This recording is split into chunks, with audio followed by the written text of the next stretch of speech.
Здравейте от modulbay.com.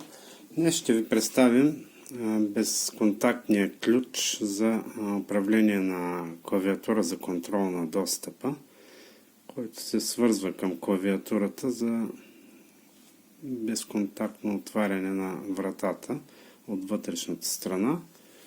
Ключът е метален, той изисква да се вгради.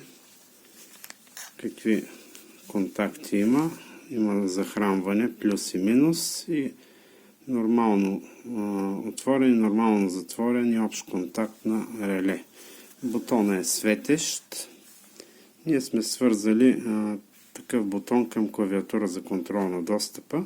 Как се свързва той? Плюс и минус червен и черен кабел.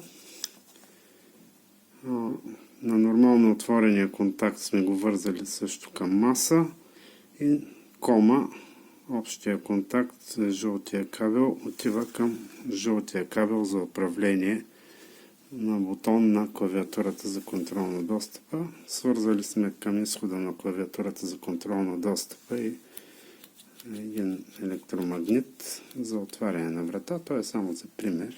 В принцип може да се свържи и магнит,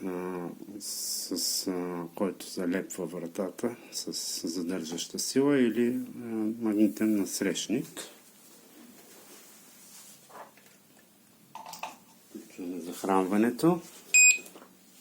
Както виждате, сега ще ви демонстрираме, само доближаваме. Клавиатурата се управлява директно от бутона. Самата клавиатура също може да се управлява с код или с чип. Виждате, от външна страна управляваме с чип. Бутонът е светещ, като при доближаване светва зелено, а при отдалечаване на ръката свети в синьо постоянно. Това беше всичко от нас за днес. Приятен ден!